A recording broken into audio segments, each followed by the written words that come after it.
بسم الله الرحمن الرحيم السلام عليكم ورحمة الله تعالى وبركاته. هالكني وقلبي تي في ونقدا ونسان عالم كودن برتيد الفيسبوك لايف كا توني دودن ميل كسر نقدا ونسان سود وهذا خيارته وبرامجيني وعقلين تعليمات سياسة الدولة دمدا ديمقراطية السنان يا عدالة نسو بنكتير أمضى الصومالية ميل كسر كم شيء ما أنت واحد يقول هيا لما قد بانك سوق عدنا دي الله ودري هو قلادو فرماجوي وحال لقون عايفير ديريدا وقضبك كوادوي فرماجوي وحال لقون عاي قلنا كينيا الباب كذا هفر qodobka labaad ee soo qaadanaya waxa weeye cadaalad darrada ka jirta magaalada Hargeysa 30 sanadood waddanka dugsanayaan gabadh Soomaaliyeed oo reer Somaliland oo ilmaheegii la dilay ka bacdina cidii dishay suuqa isku socoto iyadana dil loogu hanjabay maalin walba waxaan hay suuq joogta Hargeysa anoo adeeg u dirsaday ilmahayga ayaa kibir badheer cadan naagta sheegatay 30 sano ayay gelisay 9 midyood inta xijaabkayga ku qarisay dadkuna may arkay ilmahayga rafanaysa la igu yeeray markii la igu yeeray aniga ayaa geeyay naagtii iyo ilmahay naagtii oo inaan askari suuqa jooga arrimahaas iyo qaar kale badan baynu ka hadli doonaa haddii allaha wadali hoggaanka markaa soo dhawaada akhyaarta meela joogtaanba barnaamijkan hala sheer garay soo dhawaada akhyaarta meela joogtaanba soo dhawaada farmaajo waxaa lagu nacay fiira dheerida soo dhawaada akhyaarta soo dhawaada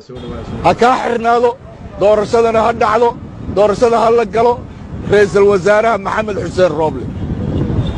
nin wanaagsan oo sharaf leh oo Soomaaliya maanta magac ku labaan taariikhdaada ha xumaynin Kenya heshiis hoose ha la gelin Kenya heshiis hoose ha la gelin maxaa heshiis hoose keenay xalaal iftiina luqunta waxaan isku haynana waa la ogyahay waxaan isku haynay Kenya miiliyaha ka sheegto inay ka baxday baddi Soomaaliya inay ka tanaasushay raaligelin ha ka bixiso xasuuqii gado iyo judbooyinka magdhow ha ka bixiso markaasaan heshii karnaa ama wada hadli karnaa laakiin aan ku dilo haddana ila heshii caqli ma no wax la yeelaya ma dhowr boqol oo qof oo Soomaaliya ku maqan hanti ilaa 2 milyan ku maqan waxay burburisay anteenooyinkii hormood oo dhan bay burburisay dadkii ay laysay iyo hantida ay laysay yaa mas'uuliyaddeeda qaadaya marka maanta la heshiiyo kow ma ka tanaasushay baddayadii iyo birrigayagii waa maya heshiisku xaggee yaallaa marka lalama heshiin karo lalama hadli karo lalama seexan karo cid u tagta iyo cid soo dhowaysan ayaan la yeelan saasaan leeyahay wasalaamu calaykum waraxmatullaahi wabarakaatu farmaajo waxaa lagugu nacay fiira dheerida weeye farmaajo waxaa lagugu nacay fahanka weeyaane farmaajo waxaa lagugu nacay feejignaan weeye farmaajo waxaa lagugu nacay waajib fulintaada farmaajo waxaa lagugu nacay gaalada ma u foorarsan ha u foorarsan gaalada yaa weligaana waajibkaaga fuli ciddii ku nacaysa ha ku nacdo ilaahay iyo shacabka Soomaaliyeedba waa ku jecel yihiin saasaan leeyahay kugula talinayaa farmaajow halkaa kaga hay Kenya ilaa ay oggolaato inaannu sidii 2 dawladood oo siman u wada dhaqanno waa oggolahay heshiiska Kenya ma diidayno danaha iyagaa ku jira ayadana danteeda ku jirta ilaa ay oggolaato 2 dawladood oo jaara oo walaalaha oo istixgeliya inaannu noqonno Kenya albaabkeeda ha furi ha kaa xirnaado doorashadana ha dhacdo doorashada ha la galo ra'iisul wasaaraha maxamed xuseen rooble nin wanaagsan oo sharaf leh oo Soomaaliya maanta magac ku labaan taariikhdaada ha xumaynin Kenya heshiis hoose ha la gelin Kenya heshiis hoose ha la gelin maxaa heshiis hoose keenay xalaal iftiina luqunta waxaan isku haynana waa la ogyahay waxaan isku haynay Kenya miiliyaha ka sheegto inay ka baxday baddi Soomaaliya sidaan hore ku sheegay labada qodob baynu ka hadli doonaa haddii allaha wadali hoggaanka farmaajo waxaa lagu nacay fiira dheerida farmaajo madaxweynaha ummadda Soomaaliyeed cimrigiisa allaha dheereeyo waa madaxweynaha mustaqbalka 5 sano 4 sano soo socota waa la filayaa inuu madaxweyne noqdo haddii uu madaxweyne noqdo ummadda Soomaaliyeed iyo Soomaalinimadu cirkay mari doontaa Soomaalinimadu haddii uu soo noqdo Maxamed Cabdullaahi Farmaajo rag badan baa ka xanuunsanaya Maxamed Cabdullaahi Farmaajo inuu soo noqdo maxaa lagu nacay waa fiira dheerida wax kale maaha waa nin wax kala garanaya weey oo og meesha uu socdo iyo wuxuu sameynayaba maaha mooga maaha waa nin garanaya meesha u socdo, waa nin garanaya wuxuu doonayo, waa nin garanaya ummadda soomaaliyeed danteedu meeshay ku jirto. wasan anu arka wey, waxaa laga yaabaa dadka kale iga fikir duwan yihiin u arkaan inuu yahay maxaan ku dhaha wax kale, laakiin waxaa jira wax ummaddu ay caam ka tahay oo wada garanayso. ilmaha yar baa xataa garanaya, ilmaha yar baa garanaya maanta Soomaali siday ahayd iyo maanta siday tahay, halkay shalay taagnayd maanta taagan tahay, isku shaqa maaha. haddaan hareeraha laga joogsano hore usii socon karnaa, wax ka qurux badan waxaa maanta la yaala samayn karaa. marka waxaan leeyahay madaxweynaha ummadda Soomaaliyeed waa madaxweynaha mustaqbalka, 4 sano soo socotana waa ku guuleysanaya ilaahay idankiis, waana soo noqonaya. sidaan sheegay, haddii uu meesha ka baxo Soomaalinimadu meesha way ka bixi doontaa. waxay noqon doontaa in qolo Kenyaad ku abtirsato oo Kenya noqoto, qolo ay Imaaraad noqoto oo Imaaraad ku abtirsato, qolo ay Ingiriis ku abtirsato, qolo ay Ethiopian ku abtirsato, qoloba waxay noqon doontaa inay maamul goboleed kastaba meel ku abtirsaday noqon doontaa. oo haddii Maxamed Cabdilaahi Farmaajo meesha ka baxo wey, taas ayni oga anigu. laakiin haddii uu soo noqdo Soomaalinimadu, Soomaaliyo idil kii sare u qaado noqonaya, sare kii u qaaday Soomaaliyo idil baa sare u qaadmi doonta, dhulka kasoo kici doonta, ummadduna way midoobi doontaa. marka waxaan leenahay ummadda Soomaaliyeed meel kastoo joogtaanba xaqa ha loo heliyo, xaqa waa in loo hesho, ma aha in been laisku gargaaro. kolba tuuggii mataqaanaaye ummadda usoo horeeya inbaa cid la seexan doona oo waddanka kasu noqon doonaa. marka tuugta waxaan leenahay dib u joogsada, wixii tuuga waxaan leenahay dib uga joogsada, dalka dib uga joogsada. tuug looma baahna maanta, 30 sanaan soo aragnay tuug iyo horgale iyo muxuu ahaa waxa la yidhahdo warlord soo aragnay. maanta inaan dib ugu noqono, halkii dib ugu noqono oo ay warlord aynu kalkaalino, oo aynu mataqaanaa u yeedhano warlord raba inuu dalku saa kala ahaado oo ninba meel ku abtirsado, ma rabna taasi. shacabka Soomaaliyeed taa way ka daaleen. waxaan u malaynayaa maanta shacabka Soomaaliyeed taasi way ka daaleen, waxayna arkayaan meesha u socdaan, way garanayaan. waxaana leeyahay maamulka sida khilaafka jira ee la sheegayo ee madaxweynaha iyo ra-iisul wasaaraha Roble sida la moodayo maaha. dad badan baa u arka oo buunbuuninaya oo arkaya oo media ka buunbuuninaya khilaafka jira. khilaafkaasi wax weyn ma aha, wax laga waa dhamaynaya, waa dhamaatay, almost way dhamaatay. arrintaasina sidii kasoo noqon doontaa haddii la yidhaahdo. ummadda Soomaaliyeed way og tahay maanta, danaheeda way garanaysaa, shacabku way garanayaan. laakiin siyaasi wadamo shisheeye dabada ku haya oo cid kala wadato oo aan shacabka ka turjumaynin baa buunbuuninaya. wax yar hadduu soo baxaan waa la buunbuuninaya, waxaa laga dhigayaa in lagu kala tegay, waxaa laga dhigayaa in reer la noqnoqday, waxaa laga dhigayaa in dadku ay qabyaalad ku kala qaybsameen. waxaas ma shaqaynayso. qabyaaladi hadday meel geynayso, ummadda meel geynayso. 30 sano kusoo jirnay, 30 sannadood bay Soomaali qabyaalad kusoo jirtay iyo intii ka horreysayba, iyo wixii ka dhacay waan ogeyn. qabiil xagee una geenaya? halkuu qabiil na geeyo? meel una geey ma jirto. maxaa waxayna geenaya? qaran baa waxayna geenaya. qaran cadaalad ku salaysan oo sinaan ku salaysan ayaa ummadda meel geenaya oo federaala, oo federaal dhaba ah. waxa maanta jira federaal dhaba maaha, laakiin waxa weeyaan waa wax loo soo socdo oo processkiisu socdo in la hagaajin doono, la hagaajinayo wey. markaas kaasaa meel degeyn kara. qabiil ummadda meel ma geynayo. ninka qabiil ku fikrayo ee Roble qabiil ugu soo baxayo, waxaan leenahay ummadda ka fadhiiso. Roble waa ra-iisul wasaaraha ummadda Soomaaliyeed. Roble waxaa loo egmadayna wuu garanayaa, xilkiisu wuxuu yahay wuu garanayaa, job descriptionkiisa wuu garanayaa. Roble maanta habeenkaa caawa maanta wuu garanayaa, waana garawsaday wixii meesha ka dhacay, Roble waxaa loo egmaday arrimaha doorashooyinka iyo nabadgelyada dalka loo egmaday, laakiin looma egmanin Roble inuu dalka madaxweyne ka yahay. Maxamed Cabdilaahi Farmaajo inuu casilin maaha, isma casilin weli, kamuna fadhiisan xilka, kama fadhiisan weli. madaxweynaha ummadda Soomaaliyeed weli waa Maxamed Cabdilaahi Farmaajo wey, dastuurigii maaha in la dadka qaar u haystaanba inuu madaxweynuhu mataqaanaa fiida Soomaaliya ka dhex fadhiyo uu mataqaanaa uu musharax yahay una ka hadli karin arrimaha dalka. dalkan isagaa ka hadli karaa, wixii masiiriya isagaa ka hadli karaa. Roble waxaa loo xilsaaraa nidhi arrimaha doorashooyinka loo xilsaaray. dadku waa inay gartaan wixii loo xilsaaray Roble waxaa loo xilsaaray arrimaha doorashooyinka, si mataqaana u tabantaabin lahaa, si nabadgelyo ugu dhici lahaayeen, si maxaan ku dhahaa take care governmentigaas intaasaa loo xilsaaray. laakiin looma xilsaarin dalka masiirkiisa. haddii la gelayo mataqaana wax kale laga sameynayo arrimo masiiriya oo dalka taabanaya, ra-iisul wasaaraha looma xilsaarin, waxaa u xilsaaran madaxweynaha u xilsaaran. taa ha la ogaado. markaas waxaan leenahay ra-iisul wasaaraha arrintaa waa garawsaday, waana si fiican bay u dhacday, meel fiican bayna hadda maraysaa. berina wuxuu baxayaa dalka Kenya.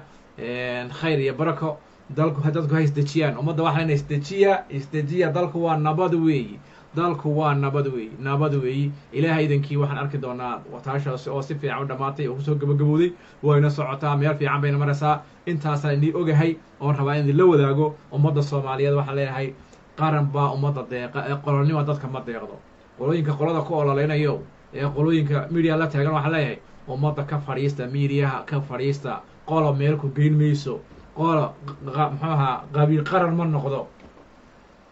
hadduu qabiil qaran noqonayo Soomaaliland baa qaran noqon lahayd taa ogaada horta hadduu qabiil qaran noqonayo Soomaaliland baa qaran noqon lahayd Somaliland baa qaran noqon lahayd hadduu qabiil qaran noqonayo way qabiil meel jooga hadduu intuu meel isku ururo isku soo cabiyo qaran bay noqon lahayd Soomaaliland way isku soo cabisaa sacab bay isku tuntaa iyadoo yeeran safar qolof oo mataqaanaa reer alqastar laga soo qaatana way isku soo cabisaa marka qaran ma noqdo qabiil qaran ma noqdo laakiin waa shaqaysan karaan de business waa NGO way deegaan ka samaysan karaan laakiin maanta 30 sano ka bacdi NGO ma baahin de Soomaali NGO ma baahin qaranka NGO noqdo oo adduunyada kala qaadato oo maalin ba gaalkii yimaadaaba qaybtiisa qaato oo xoolahooga adduunyada waxa ku caawso lagu cuno Nairobi iyo Addis Ababa lagu cuno wala xaban ka daalan maalinaya maanta laakiin ummadda Soomaaliyeed waxay u taagan tahay inay ummaddu dhalinyaradu inay mustaqbal helaan oo dalkooga iyagoo jooga waxna bartaan adduunka noo soo celi karaan adduunka la xiriiri karaan oo mataqaana qaran jira oo adduunyada ku xisaabtamaya oo soo taagan noqdaan laakiin maanta qaran ma nihin soo taagan ma nihin qaran aan baasaboorkiisu meel aan loo geli karin baan nahay maanta ummadda Soomaaliyeed baasaboorka ugu yar ee waddanka ugu yar adduunyada adduunka meel kasta mari karaa fiisa kastoo dalbato waa lagu siinayaa baasaboorkaas laakiin ka Soomaaliya maanta laguma siinayo de waa lagu ogyahay inaad tahay dad kala tegay kala fadhiya aan is ogolayn waxaas lagu aaminsan yahay marka wixii waan ka soo baxnaa hadda ku noqon mayno 3 sano dambe ku noqon mayno ummadda Soomaaliyeed waxa leenahay qaranka Soomaaliyeed baa deeqaya taas ogaada taasi waa taa weey waxa kale oo hadda rabaa inaan kaga hadlo gabadh reer Somaliland oo ku dhawaad joogta magaalada Hargeysa oo ilmaheegii intii la dilay hadda daawada in yar baan rabaa inaad daawataan gabadhani ila daawada iyar gabadhani hadda ma taqaan dhibaatada haysatay la daawada iyo ilmahaygii yaraa oo dhaawaca oo isleeyahay markaa dhamala way ku noolaanaysaa oo dhiig baxday dhakhtarka kula carar saldhigaasaan geeyay Hargeysa gacanteedan ku geeyay naagta haddaan ku geeyay waa la xidhay dhakhtarkan ilmi la galay qalliin bay gashay afartii habeenimo dambe iga gooday alaada aan joogo sanadka iyo 8 bilood wax cadaaladan helay ma jirto agoon baan ahay hooyanahay carruurta agoontii inaan yar baa igaga hadhay oo 3 jir alaada aan taaganahay jibaad hatigaad tiiqtiiqsi على الحما يقولون لي هركيس جودي أنا أقسم الله ندلتي أقسم الله ندرة قريش خص حق ولي به بحاول يوم حنقعد سنة الدولة سومالي لان وجوه الريم وصبح عبدي هدي إن لدنين يهو يدي باتيسن أما هو يجريسن أو أقول لا برقصتي أنا جا شرق الله مريو الله حقوق يحقق حلها هلا مريو أديلا نانكير سومالي لان لما أرق لما نمقل بالمركي لما يجا أصنيد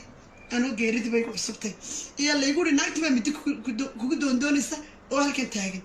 صحافة بانو يردي أود من كراين وان حنوسني وحن قاضي وحيابا بدنو دي كرب الله يجهلي تقف اللي ما يجي الجور دي قفر بدي بقى عيد ولا أوكستا ما هو يا ما أبا أما تشيل كسرام كويلا ويدري مسا دي بعتضين طلع كل قام حويان ناكتي أيان ميديا كهذلي صحافة بانو يردي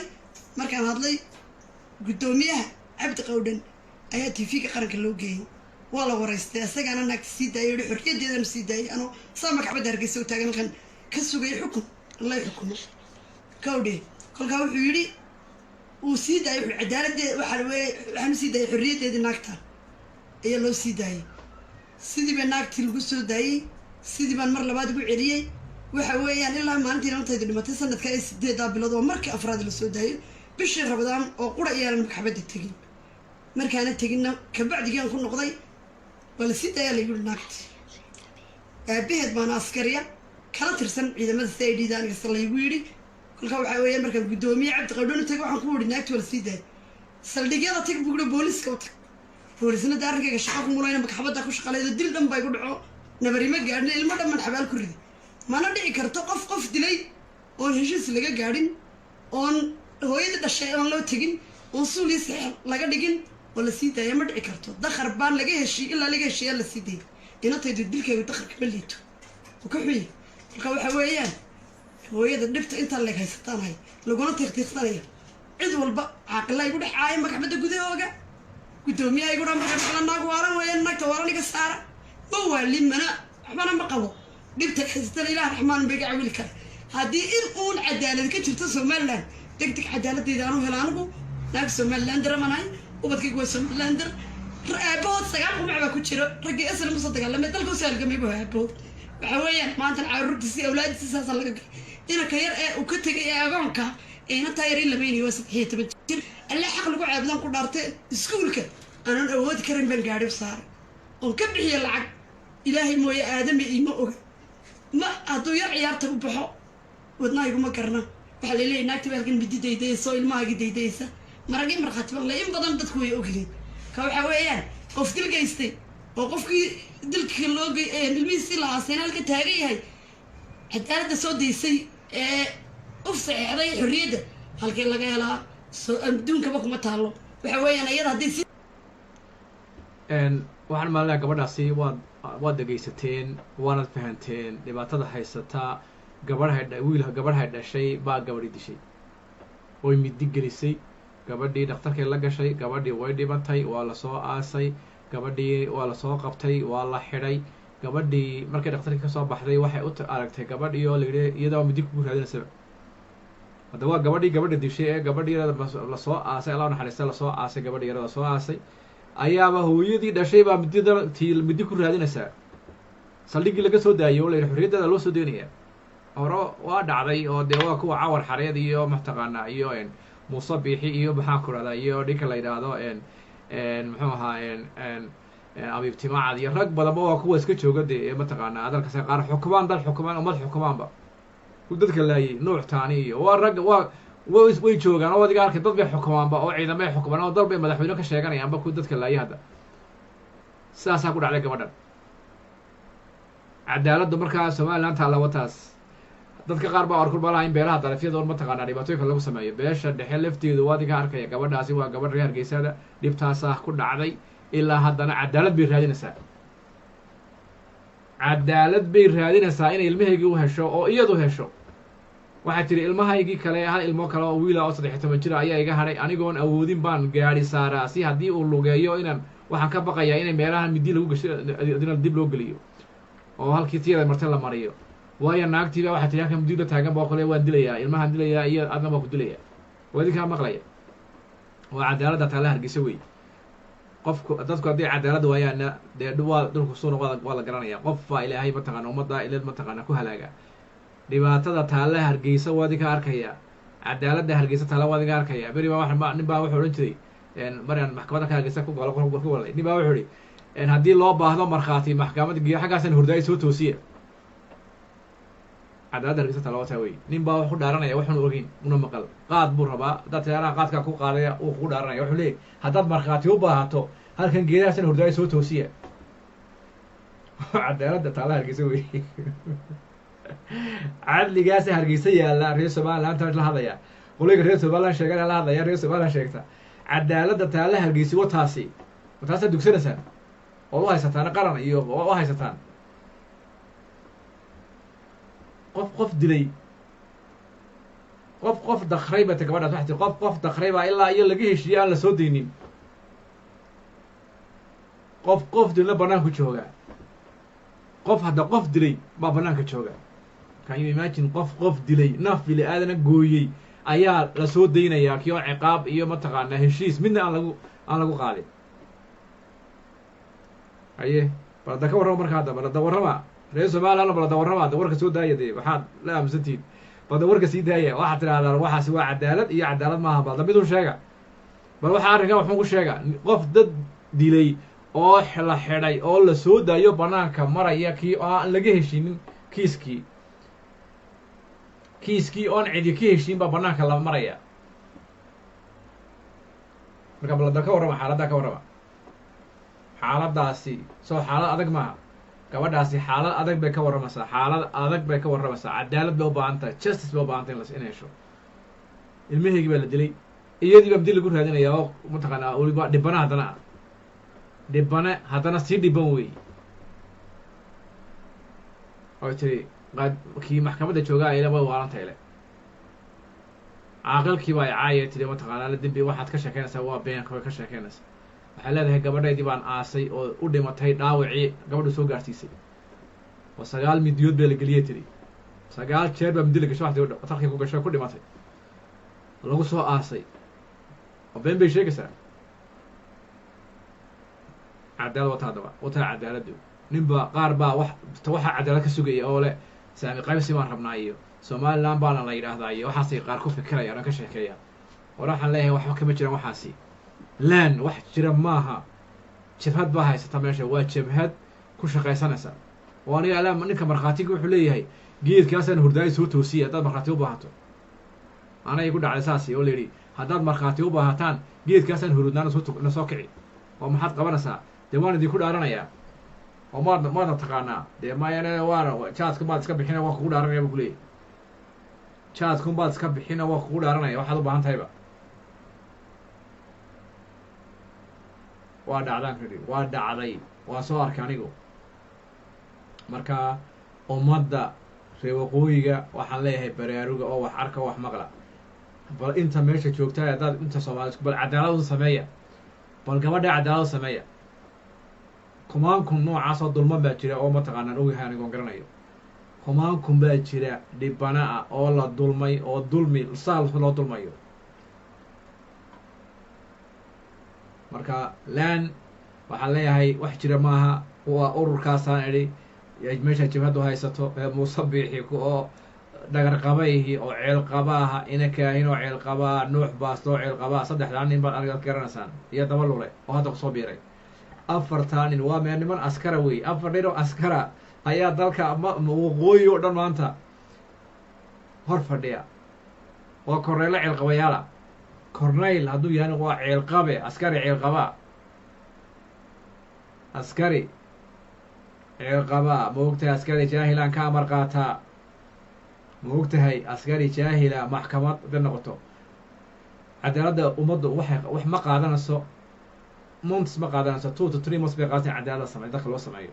oo justice-ka la bedelo systemka la bedelo nidaamka la hagaajo wax weyn qaadanaya maaha laakiin hoggaanku hadduu kaa xumaado wakaas halkaas ku dhigaya hoggaanku wakaas ummaddii maalin walba waxaa arkasaan in qof lagu xidhayo waxaan jirin maalin waxaa arkasay wiil la lahaa waa nin mataqaanaa danyara oo nijaara oo guryaha dhisa oo mataqaanaa la xidhay oo lagu xidhay waxaan waxba ahayn maalin walba dad ba noocaas waxaan maqnaa waan aragnaa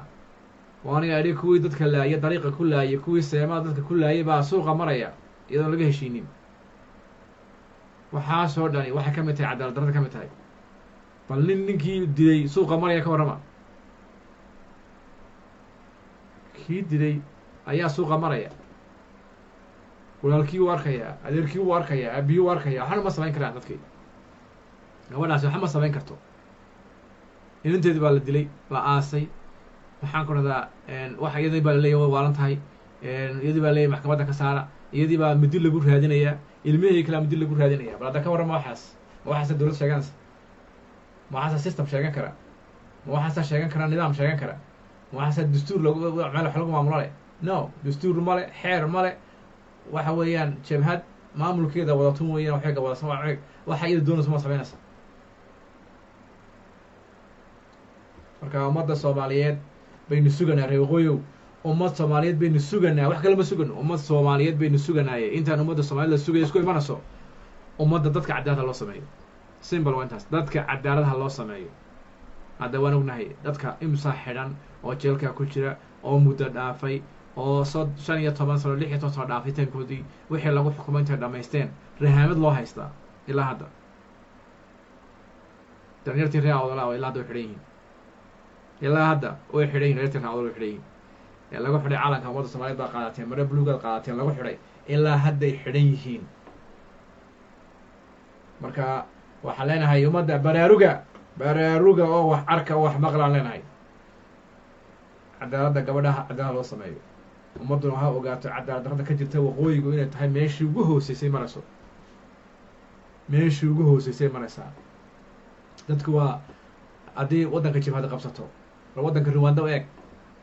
bal Rwanda si la isku dilay say maanta tahay eega South Africa bas si isku isku duliya say tahay maanta eega wada u fiirsada inaan qayalano ma sheegaya ama inaan qayalano oo habeenkii mirqaan ku jirno dheeraantiina aan la soo fadhiisano mirqaan Soomaaliland baa qaranka Soomaaliland baa la soo fadhiisano habeenkii mirqaamana marka waxa la mirqaan kuma shaqeynayo mirqaan ma shaqeynayo Soomaaliland mirqaan kama shaqeynayo hadduu mirqaan shaqeynayo gabadhaas cadaalad heli lahayd shaqeynay gabadhaas cadaalad heli lahayd daayeen aniga yaa damaanadeedii qaaday anigu haddaan bidig geliyo maanta Soomaaliland baa qadamin waxa la xargeysay madaxweynaha waan leeyahay anigu cadaaladdeedaan helo arrinkayga in badan baan kula soo hadlay Muuse Biixi madaxweyne arrinkayga fududsan hooyanay dhibaataysan ooyso hargeysa gudaheega ku ciilanay degdegan cadaalad helo Suqra Cali Aadan ayadoo subax hore aan adeeg u dirsaday waxaan hay suuq joogta hargeysa anoo adeeg u dirsaday ilmahayga ayaa kibir badheedh cadan naagta sheegatay 30 sano ayay gelisay 9 midyood intay xijaabkayga ku qarisay dadkuna may arkay ilmahayga rafanaysa laygu yeedhay markii laygu yeedhay aniga ayaa geeyay naagtii iyo ilmahay naagtii oo inaan askari suuqa jooga iyo ilmahaygii yaraa oo dhaawaca oo isleeyahay markaa damala way ku noolaanaysaa oo dhiig baxday dhakhtarka kula carar saldhigaasaan geeyay Hargeysa gacanteedan ku geeyay naagta haddaan ku geeyay waa la xidhay dhakhtarkan ilmi la galay qalliin bay gashay afartii habeenimo dambe iga gooday alaada aan joogo sanadka ay 8 bilood wax cadaaladan helay ma jirto agoon baanahay hooyanahay carruurta agoontii inaan yar baa iga hadhay oo 13 jir alaada aan taaganahay jibaad hatigaad tiiqtiiqsi على الحمى يقولون لي هركيس كذي أنا أقسم بالله ندلتي أقسم بالله ندرة قرر شخص حق ولي به بحاول يوم حنقعد سنة الدولة سومالي لان وجوه الريم مصبح عبدي هدي إن أم الدنيا هو يدي بعتيسن أما هو يجريسن أو أقول لا بلغستي أنا جا شرعي الله يمريو الله حقوق حق وحلها الله يمريو أديلا نانكير سومالي لان لما أرجع لما نمقل بالمركز ما يجي أصنيد أنا جيريت بيكو حسبتي يلا يقول ناكتب مدي كودون دونيسا وهل كان تاجن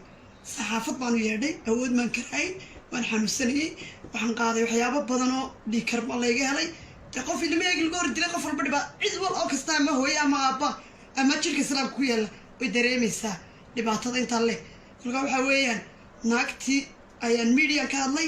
صحافة بانو يردي ما كان هذلي قدوميها عبد قودن ayaa TV-ga qaranka loo geeyay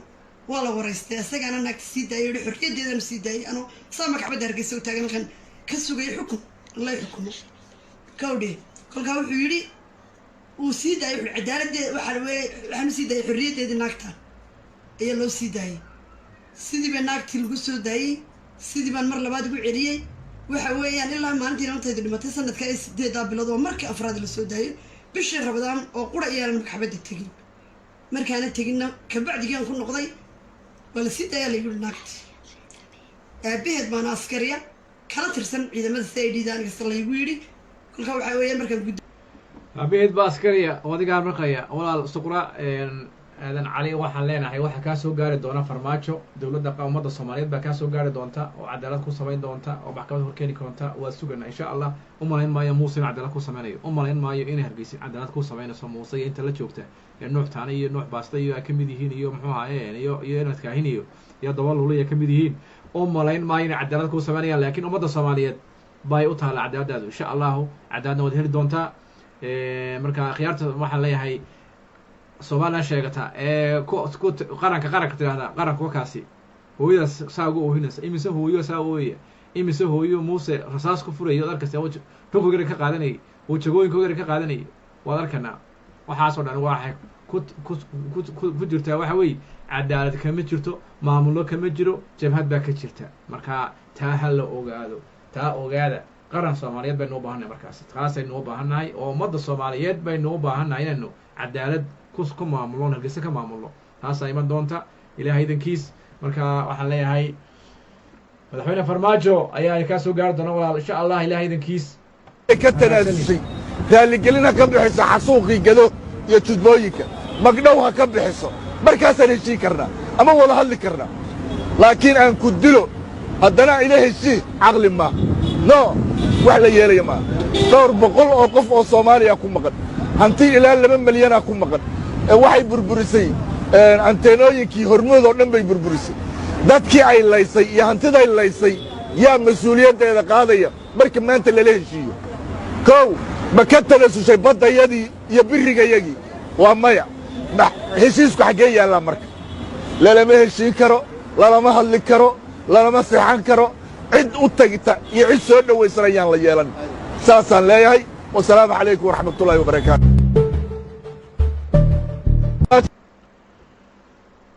intaasaan kusoo gabagabanaya maanta barnaamijkeennii aan ugu tala galnay ummadda soomaaliyeed madaxweynaha qaranka soomaaliyeed maxamed cabdillahi farmaajo cimriga allaha dheereeyo ilaah idankii ummadda dhan baa ku sugaysa soomaali dhan baa ku sugaysa soomaaliyo idil kii sare u qaado waa lagu qaadi doonaa haddii ilaha yidhaahdo waa lagu qaadayaa soomaali geeska gees baa ku sugaysa geeska gees baa lagaa sugayaa madaxweyne farmaajo ilaah idankiisna waa soo noqon doontaa waxaan leeyahay ummadda soomaaliyeed meelaad joogtaanba guul iyo gobonimo ooyada iyo hooyooyin kale lamida iyo ummadda kale cadaalad darrada ku haysata gobollada soomaaliyeedna cadaalad bay heli doonaan insha allah ilaah idankiis qaran baynu heli doonaa soomaaliyeed oo soo socda marka ayaan la raagsanin ha la adkaysto waa laga bixi doonaa haddii ilaahay yidhaahdo waa laga bixi doonaa dhibtani waa laga bixi doonaa tacadigan waa laga bixi doonaa qabiilkan waa laga bixi doonaa eexdan waa laga bixi doonaa qaraabakiilkan waa laga bixi doonaa cadaalad darradan